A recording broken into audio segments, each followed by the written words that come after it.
轰炸事件未过，脏弹风波又起，已经可以证实了，俄罗斯有被害妄想症。普京入侵乌克兰的原因，就是觉得北约会在乌克兰布置远程精准打击武器，威胁俄罗斯的安全。对此，火力军只想说，没开战之前，你俄罗斯的军事实力好歹也是世界第二，手里握着几千枚核弹，谁闲着没事揍你？这还没完，俄罗斯最近又开始怀疑乌克兰有可能在前线使用脏弹，装成是俄罗斯的核武器意外爆炸，然后将放射性污染的黑锅甩给俄罗斯，给北约直接介入乌俄战争找一个借口。还说英国可能向乌克兰提供了裂变材料，甚至一枚小型战术核武器。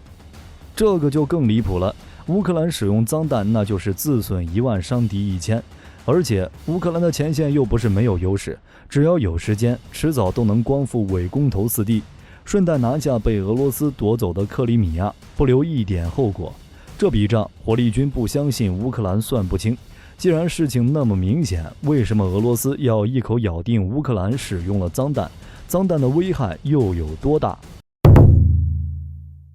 脏弹是一种含有放射性物质的常规爆炸装置，是通过引爆传统的爆炸物，通过巨大的爆炸力将内含的放射性物质抛散到空气中，造成相当于核放射性尘埃的污染。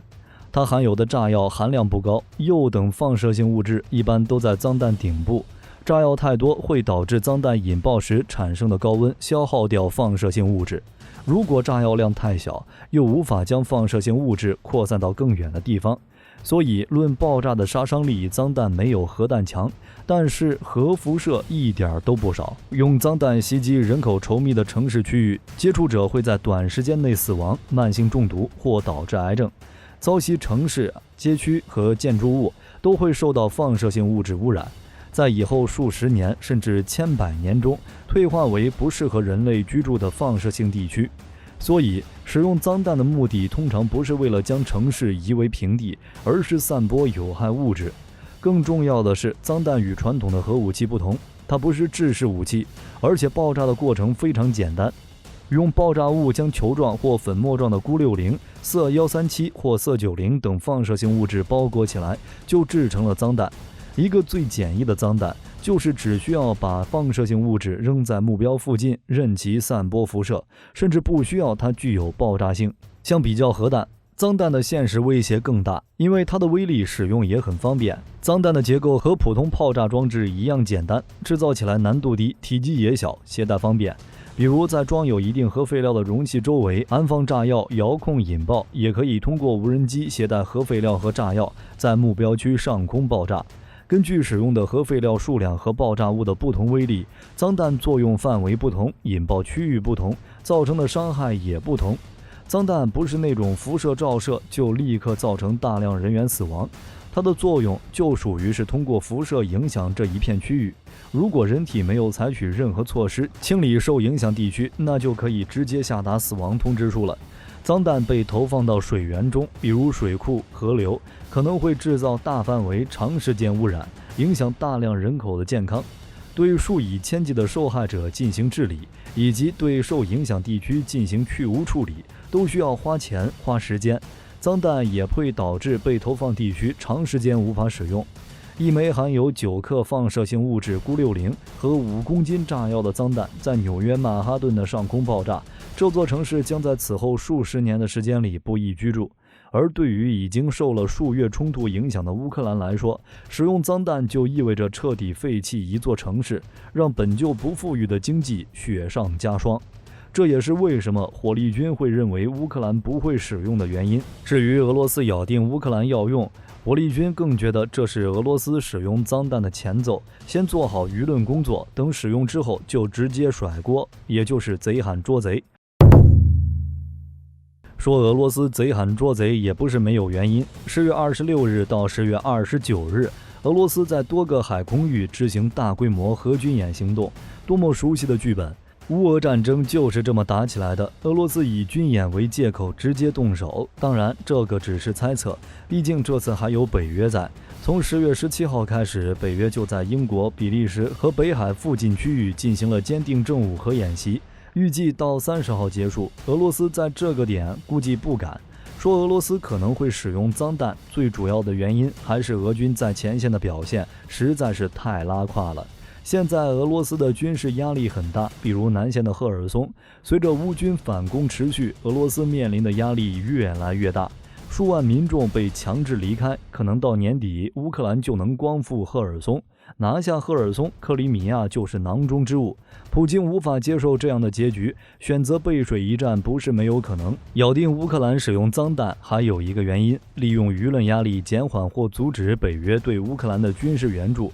虽然听起来有点离谱，但真的有可能。毕竟援助核武这个锅谁也不想背，而且谁也不知道北约到底支援了啥武器。俄罗斯就利用这个原因进行污蔑。这不，英国支援武器比较勤，就盯上了英国，说英国和乌克兰达成协议，可能向乌克兰提供了裂变材料或者是小型核弹。这个可能就很灵性，也就是说，俄罗斯现在什么证据都没有，光凭怀疑到处抹黑。说乌克兰要使用脏弹，然后甩锅给俄罗斯，在世界上发起一场反俄行动，真就谣言一张嘴，辟谣跑断腿。而且俄罗斯的污蔑也不是没道理，乌克兰真的有能力制造脏弹，脏弹装有9公斤甚至更少的炸药，最小的脏弹甚至可以装进背包里，而脏弹对于放射性物质的要求低于核弹。核电站、实验室、医院使用的放射性物质都可以成为脏弹的原材料。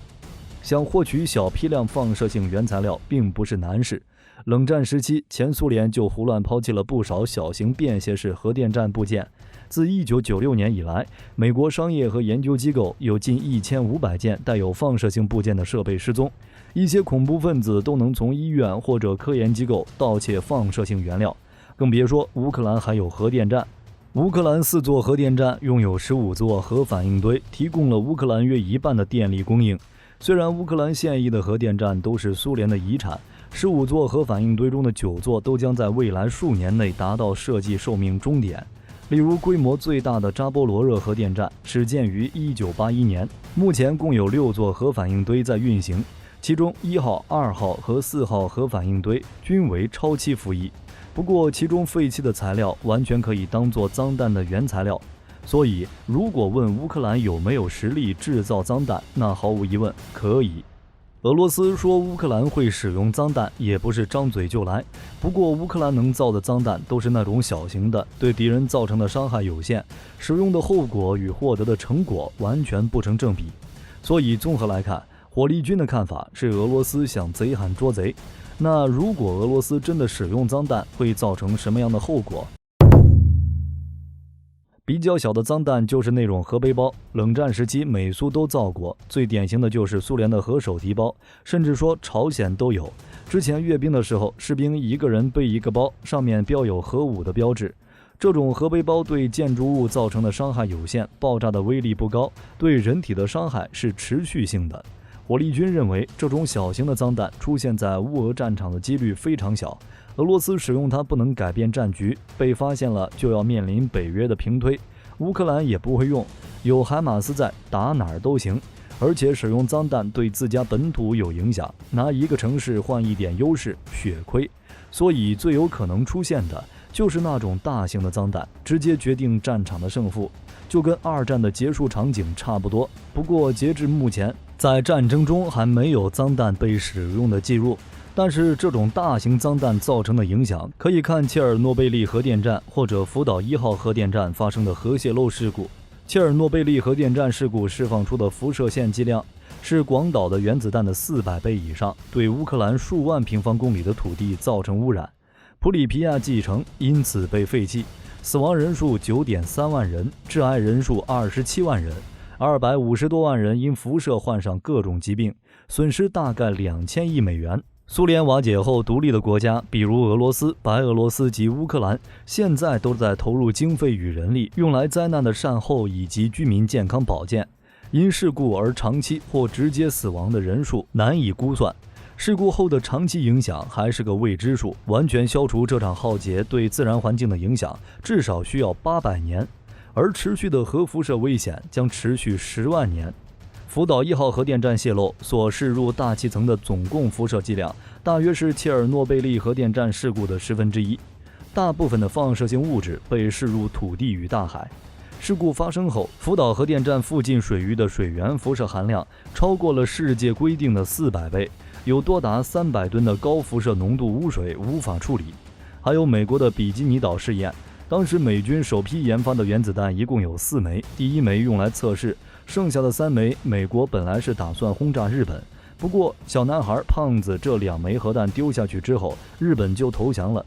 第4枚核弹查理没用上，又被运到了实验室继续研究。不过在研究中，查理的燃料核心先后2次出现了临界事故，差点变成脏弹。虽说后面也控制住了，但谁知道里面到底是什么情况？等到美苏冷战期间，美国在比基尼岛搞了一场核试验，也就是十字路口行动，用来检测核辐射对基因的影响。其中就使用了查理，结果没能完全引爆，有可能变成了脏弹，在海里释放核辐射，具体的危害如何暂时没有数据，因为按照美国给出的数据，查理是因为临界事故导致中子中毒，压根儿就没爆。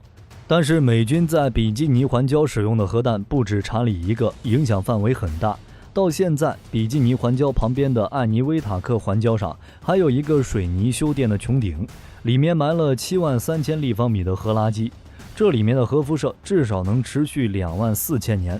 现在这个掩埋核垃圾的穹顶所在的岛屿已经被列为和切尔诺贝利一样的核武器地区，禁止人类靠近。但是那里人烟稀少，还是可以自由出入的。如果有想进化的朋友，可以到那里看一看。需要注意的是，切尔诺贝利这类的是属于事故，使用脏弹的后果可能比切尔诺贝利核电站或福岛1号核电站发生的核泄漏事故更危险。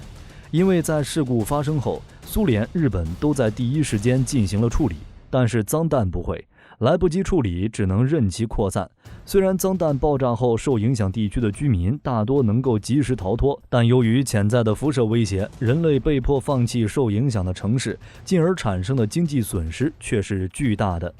乌克兰损失不起，而且火力军说乌克兰没有用脏弹也是有证据的。既然当事人说的话别人不信，那就找第三方。作为对俄罗斯脏弹指控的回应，乌克兰直接找上了国际原子能机构。国际原子能机构效率也很快，表示几天内派遣核查人员前往乌克兰检查基辅和第聂伯罗、彼得罗夫斯克州的2个核设施，而且国际原子能机构之前就检查过了，没有发现过核活动或者核材料。只能说俄罗斯咬定乌克兰会使用脏弹，不是有被害妄想症，就是打算用脏弹了。好了，今天的视频到这儿就结束了。各位觉得俄罗斯咬定乌克兰使用脏弹的原因会是哪种？欢迎在视频下方留言评论。如果视频内容有不对的地方，各位也可以在下方指正。我是火力军，下期见。